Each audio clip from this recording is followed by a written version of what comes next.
ఇన్ని సంవత్సరాలుగా దేవుని మాటలు నీకు చెబుతున్నా, వినబడుతున్నా, వాటిని నువ్వు ఆలోచించట్లేదా? దేవుడంటే ఇంకా నీకు కోపం, దేవుడంటే ఇంకా నీకు పగ, దేవుని పిల్లలన్నా దేవుని మాటలన్నా నీకు ఇంకా నచ్చట్లేదా? ఎందుకు? దయచేసి వద్దు. ఇలాంటి కోపాలు, క్రోధాలు, పగలు, పంతాలు ఎందుకు?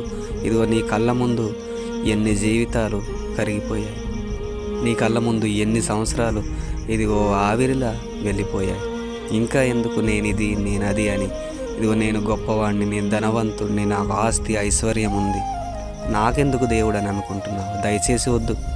ఇలా అనుకున్నవారు, ఇలా జీవించిన వారు, లోకంలో అనేక ధనవంతులు, ఆస్తి ఐశ్వర్యం ఉన్నవాళ్ళు ఇదిగో నీ కళ్ళ ముందు నుంచి ఎంతమంది వెళ్ళిపోయారు. ఇంకా నువ్వు ఎందుకు అలాంటి పగలు, కోపాలు, తాపాలు? దయచేసి నీ జీవితాన్ని ఈ రోజు అయినా మార్చుకో. ఈ రోజు నుంచి అయినా ప్రభుని మాటలు తెలుసుకో. ప్రభు యందు నమ్మిక ఉంచు. ఇదిగో ఆ గొప్ప మార్గంలో, మంచి మార్గంలో నువ్వు నడువు.